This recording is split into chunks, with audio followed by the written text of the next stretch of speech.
মা ইয়ালফিজু মিন কওলিন ইল্লা লাদাইহি রাকিবুন আতীদ। প্রিয় ভাই আমার, এই দুনিয়াতে আমরা যেসব কথা বলি, যেসব ভাষা ব্যবহার করি, সম্মানিত ফেরেশতাগণ সেই সব ভাষাগুলিকে, সেই সব কথা, সেই সব কাজগুলিকে লিপিবদ্ধ করেন। এখন হয়তো বলতে পারেন যে ভাই, আপনি একজন খামারি, আপনি থাকবেন গরুর গোয়ালে অথবা মুরগির খোয়ারে, আপনি কেন এসব কথা বলছেন? এসব কথা বলার পেছনে কারণ আছে। একটা বিষয় আপনাদেরকে স্পষ্ট করে বলি, আমি আমার কথা শুরুতে সূরা কফের 18 নম্বর আয়াত তেলাওয়াত করেছি। আপনি চাইলে আয়াত পড়ে নিতে পারেন। এখানে স্পষ্টতই বলা আছে, আল্লাহ রাব্বুল আলামিন বলছেন, তোমরা এই দুনিয়াতে যেসব কাজ করো এবং মুখ দিয়ে যেসব ভাষা ব্যবহার করো তার প্রত্যেকটি লিপিবদ্ধ করা হয়। কারা করেন সেটা? কিরামান কাতিবিন, সম্মানিত ফেরেশতাগণ। এখন বলি কথাগুলি কেন বলছি। আপনি যদি আমার উপরে কোনো জুলুম করেন তাহলে সেটাও লেখা হয়। আপনি যদি আমার সাথে চগলখড়ি করেন সেটাও লেখা হয়। আপনি যদি আমাকে ধোঁকা দেন অথবা আমার উপরে এমন কোনো অন্যায় করেন যেটা আল্লাহ তাআলা হারাম করেছেন আমার জন্যে, আপনার উপরে, এই কাজগুলির জবাব আল্লাহ তাআলার কাছে আপনাকে দিতে হবে। এবং প্রত্যেকটা মুহূর্তে ওই সব ফেরেশতারা কিরামান কাতিবিন অর্থাৎ সম্মানিত ফেরেশতাগণ সেগুলিকে লিপিবদ্ধ করছেন।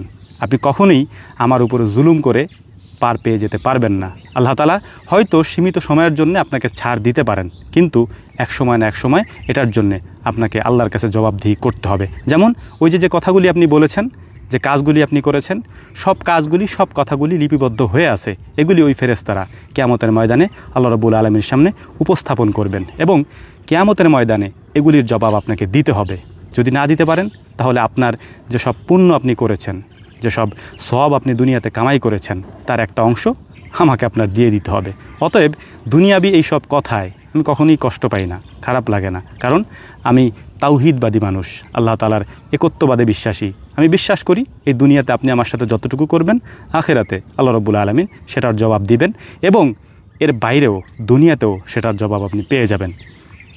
হয়তো আমার একটা ক্ষতি করে আপনি সাময়িক সময়ের জন্য স্বস্তি পেতে পারেন, হ্যাঁ, কিন্তু দেখবেন কোনো না কোনোভাবে সেই ক্ষতি আপনারও হচ্ছে।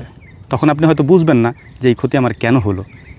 এই ক্ষতি আপনার এ কারণেই হয়েছে যে আপনি অন্য কারো ক্ষতি করেছেন অথবা অন্য কারো হক নষ্ট করেছেন। স্পষ্টতই বলছি, অবশ্যই এই ভিডিওটি হয়তো আপনার মাথার উপর দিয়ে যাবে যে ভাই এতদিন পরে এসে এগুলি কেন বলছেন। বলছি অবশ্যই এর পেছনে কিছু কারণ আছে, কারণগুলি উল্লেখ করছি না, তবে অবশ্যই প্রথমে যে কথা বলেছি, মা ইয়ালফিজু মিন কওলিন ইল্লা লাদাইহি রাকিবুন আতীদ, সূরা কফের 18 নম্বরে এই আয়াত আমি যখন পড়ি তখন আমার কাছে স্পষ্টতই মনে হয় আমার উপরে করা জুলুমগুলি আল্লাহ রাব্বুল আলামিনের ফেরেশতাগণ কিরামান কাতিবিন অর্থাৎ সম্মানিত ফেরেশতাগণ লিখে রাখছেন। কিয়ামতের দিন এগুলির জবাব আপনাকে অক্ষরে অক্ষরে দিতে হবে। আশা করি বুঝতে পেরেছেন। আল্লাহ রাব্বুল আলামিন আমাদেরকে এগুলি বোঝার তৌফিক দান করুন। ওমা তৌফিকি ইল্লা বিল্লাহ, নাসরুম মিনাল্লাহি ফাতহুন কারীব, ওয়া আখিরু দাওয়ানা আলহামদুলিল্লাহি রাব্বিল আলামিন। আসসালামু আলাইকুম ওয়া রাহমাতুল্লাহ।